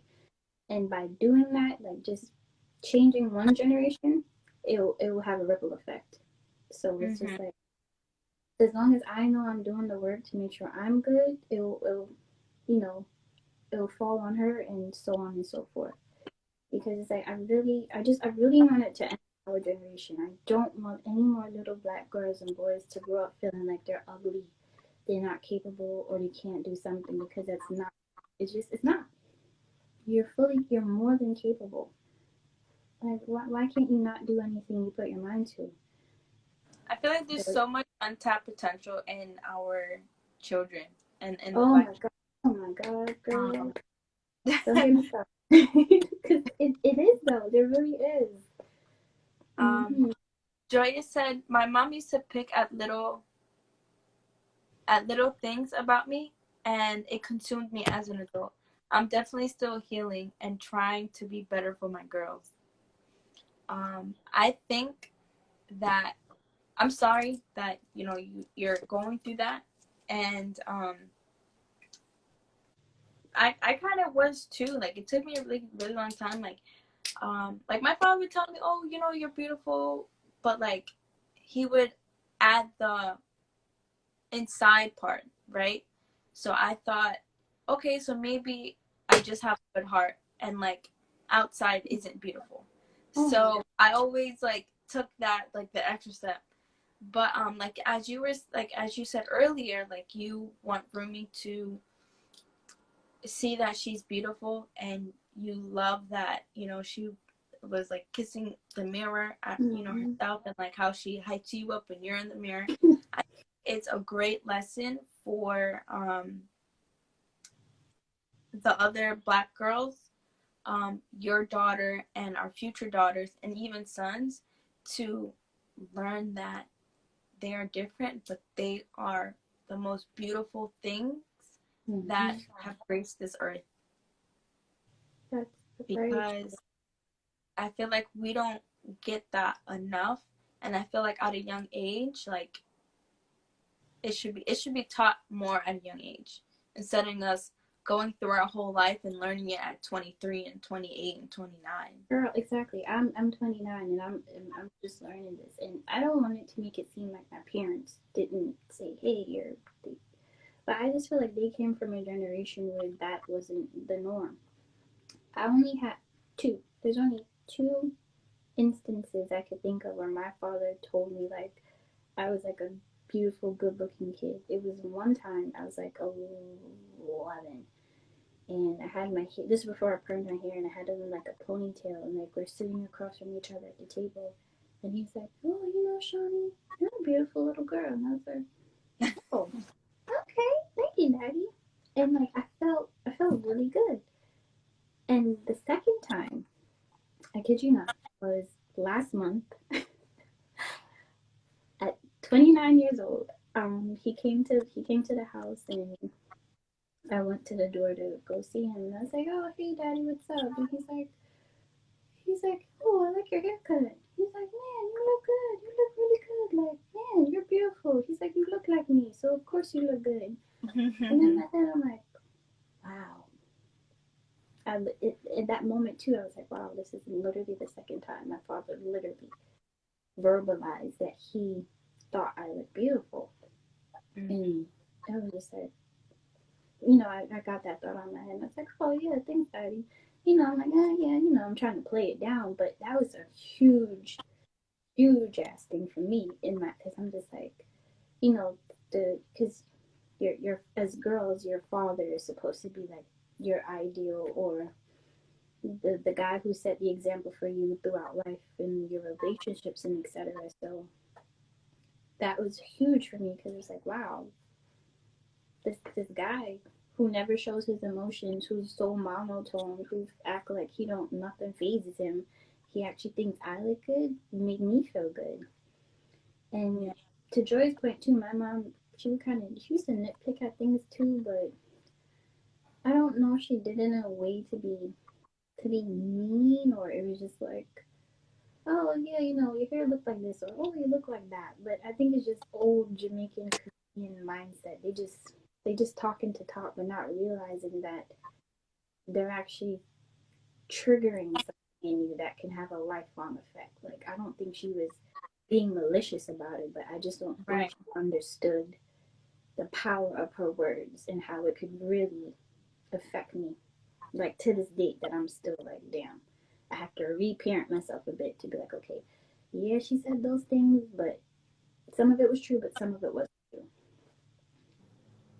I feel like it's super. I think we need to normalize, um, like having our. I think parents need to normalize telling their children that they look beautiful, that they are beautiful, that their hair is beautiful, their skin's beautiful, their body's beautiful, to help um, instill that confidence, especially at a young age. Like, I saw this clip of Meg Thee Stallion. She had an interview, and I forgot. Basically, it was like, how do you have all this confidence or something like that? And she was told, like, she said her mom, her father, her grandmother, like, always told her that she's beautiful for like who she is, and so she'd walk around being that one. So she always had that. Um, yes, Joya. Joya said, and normalize women complimenting each other. I think that is very important because I feel like there's such a mentality that women want to compete with each other, and Mm-hmm. they never want to work together. And it's like, oh, we like there's people always think there's a motive of why someone complimented them, or especially It's another like they're woman. just being nice. It's like Right. Like, I'm a victim of that. no.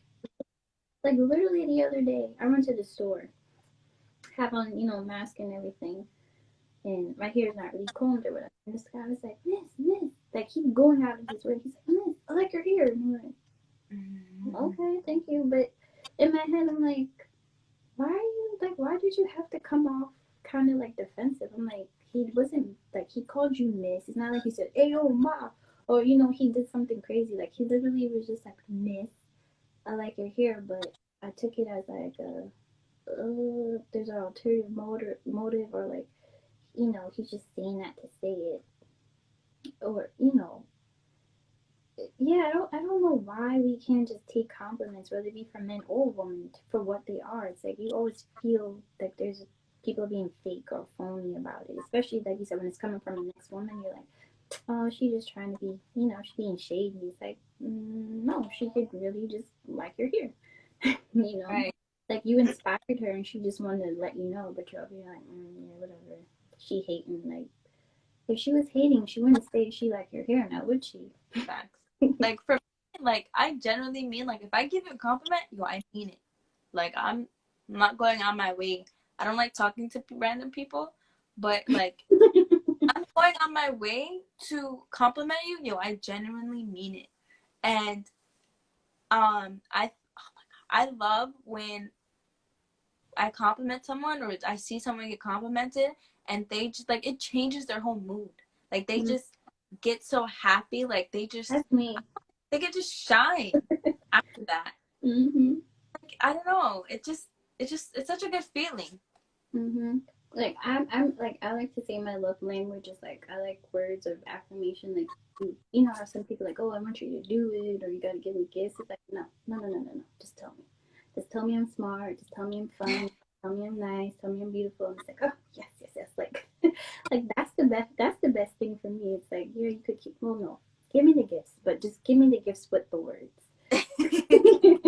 I was getting ahead of myself. Like, no, give me the gifts, but just make sure you add the, lay it on thick with the words. Make sure, you're saying, oh, you look beautiful, you look nice, I like your hair, like, because I'm definitely one of those people. Like, I could be having like a real ish day, and somebody be like, man, I like your shoes or something. I'm like, oh, yeah, and then like I'm the type too. I start to give you like the whole backstory behid it too, and be like, yeah, so like I went to the store or whatever, and then the person is like, Yeah, I just said I like your show.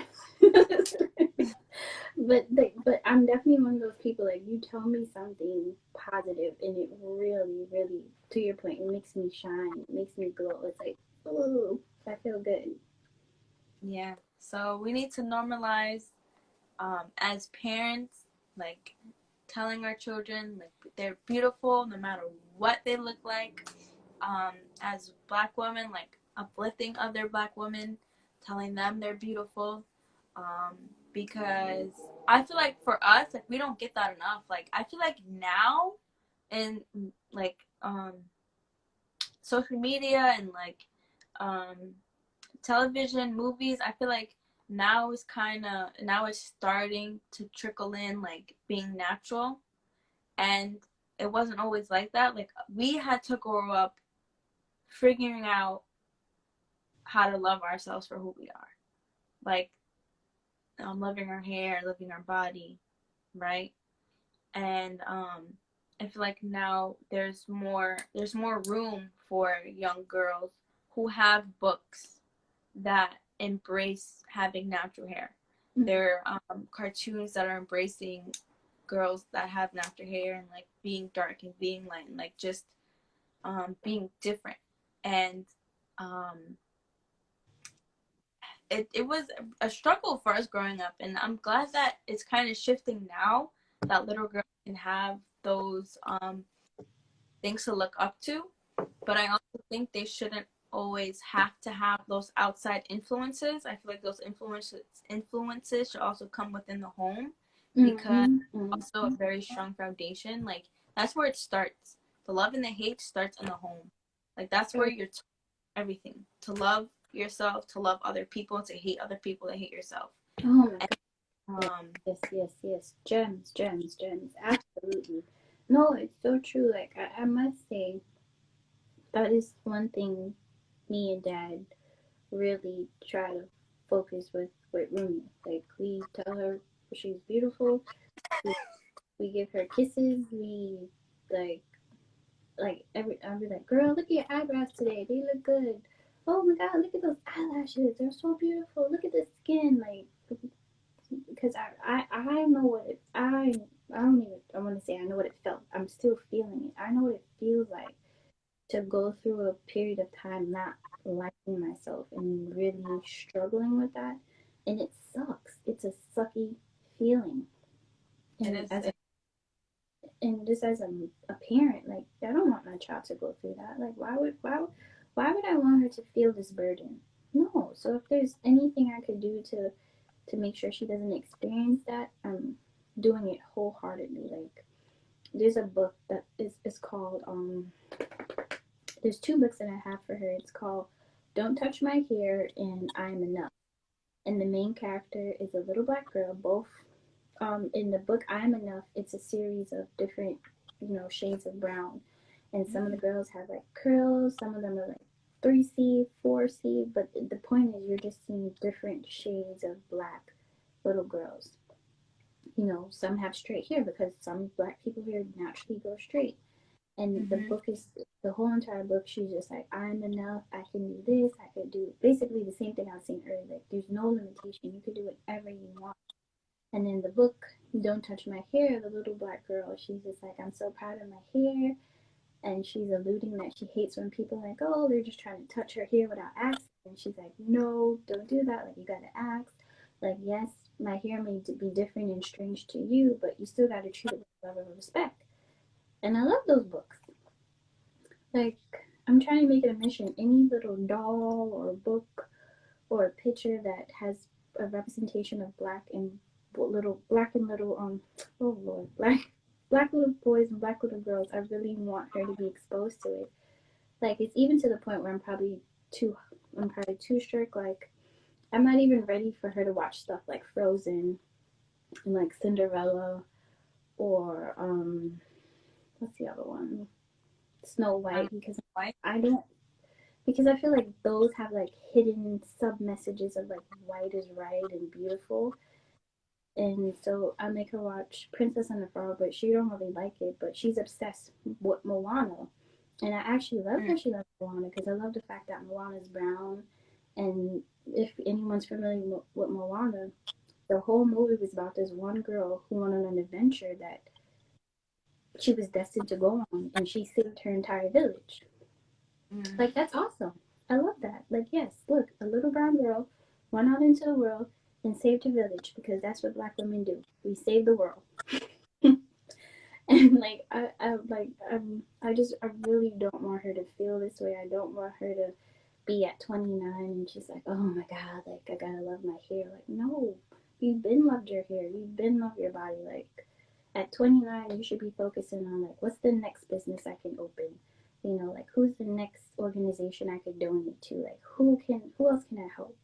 You know, how can I change the world? Like, how can I make another difference?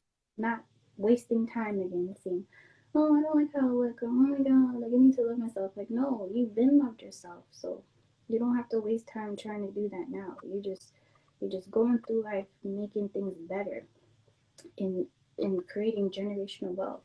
Like, I know a lot of people like generational wealth is like, oh, you gotta get your finances right. Yes, but generational wealth is also self love, being healthy. What was that? Was that Bruce? Yes, you dropped some gems and he wasn't ready for it. It's like, I feel like it was in like, I feel like I'm like, it's like I'm listening to like rap and you just said something mad hard and I'm just like, yeah, let's go. Sorry. But yes. To get back to my point, so I can keep dropping the gems. Um, yes, generational wealth is yes, it's getting your personal finances in line, but it's like, you know, teaching the babies self love, teaching them to be kind, teaching them to, you know, financial literacy, teaching them that you can do whatever you want, because it really just starts with the mindset. Once you change the mindset, everything else will fall into place. Like, I think people be like, oh, I gotta do this first, and then you're doing it, but you still have the funky mindset, and it's like, it's not gonna work because you're not in the line. Like, your mental and your physical are just completely off, and it's like you have to get them in alignment. And once you do that, you're golden. Like, everything will just fall into place.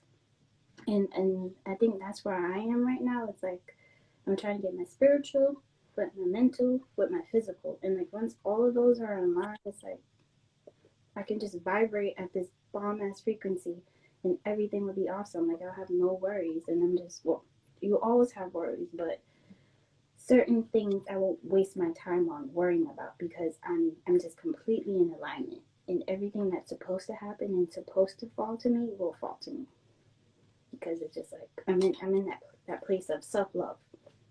That was well said and well put, honestly. Being aligned with yourself, mentally, spiritually, physically, um, is very important. And I feel like a lot of people are out of balance. And Oh my god. and I feel like you can tell, like, this person is out of balance. And I feel like, yeah, I feel like the best way to move forward and to reach your full potential is when you're in line, when everything is in line, and tune with each other, and you are in tune with yourself. And then that goes back to having that honesty with yourself and being able to sit with yourself and be open with yourself.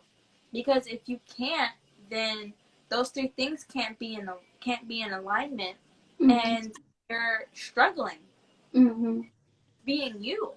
Yeah. So, yeah, man, it's, whew. Oh wait, hold on. Sorry. No, you're fine. It's a grandma. Blackman said, time and low key ain't more crucial than alignment. Toby Nwigwe. That's a great rapper. If you guys have not heard of him, go listen to him now on all platforms. He's really good. I am not sponsored. I did not get paid for that shout out. So one day though, one day. So I wanted to thank you for joining this talk about self-love. I think we reached a lot. You dropped a lot of gems. And self-love starts with being a child. And I feel like seeing how our parents act, what our parents say to us, um, what we see on TV really shapes how we think ourselves and how we view ourselves. And I think it's very important as like adults, um, if we have children or if we want to have children, that we have to show them that they're beautiful. And I know you said your goal is to make sure Rumi doesn't waste time um, trying to figure out if she's beautiful, because she is, and you're um, trying to instill that in her now at a young age, which is very, very important. Even something as trivial as her eyebrows and her eyelashes. And there are a lot of women who literally will go out and like get them done and glue fake eyelashes on. I'm one of those people. I am not saying it's bad. I just feel like as long as you're happy with how you are naturally, then you're fine, you know? And always having that room to grow and being in tune with yourself, everything being in line. Just loving who you are, whether you're big, you're small, you're short, you're tall, you're light, you're dark, your hair straight or curly, no matter what, you are beautiful. And I feel like we need to start just encouraging that, and then just start uplifting each other as Black women. Yeah, I feel like it's very important. Well said, well said. Yeah, it's just you gotta embrace yourself and embrace others. That's important too. And just it starts, like you said, it starts at home, and it really it starts with you. So once you decide to make that change, you don't gotta worry about your kids. You don't gotta worry about the kids because monkey see, monkey do. So like that's just kind of been the mindset of it all. Yep, for sure. Thank you guys for joining. Thank you, Shandel, for joining, letting me ask you questions, pick your brain about your journey. And I am very happy with what you're doing, especially with your daughter. I think I'm really trying. Instilling at a young age is super important, super important. And I think we should do that with all our children, our boys and our girls. For sure, yeah. But speaking of children, Grandma's getting frustrated, so I need to go take, I'm back on mommy time now. Monica Kitchen soon coming. Yes, Bruce. You're gonna come through with your organic spices. Yes. It's coming. Well, thank you again for joining. I hope you guys enjoyed this episode. I hope you guys learned something. I hope you guys can take something with you to the future. Just love yourself, because we all come in different shapes, sizes, hair textures, skin tones. We are still beautiful. All right. We'll see you guys later. Thank you for joining. Peace. Peace. Bye, guys. Bye. Oh my God, Joy, you're still on Jimmy? All right, bye, guys. Bye.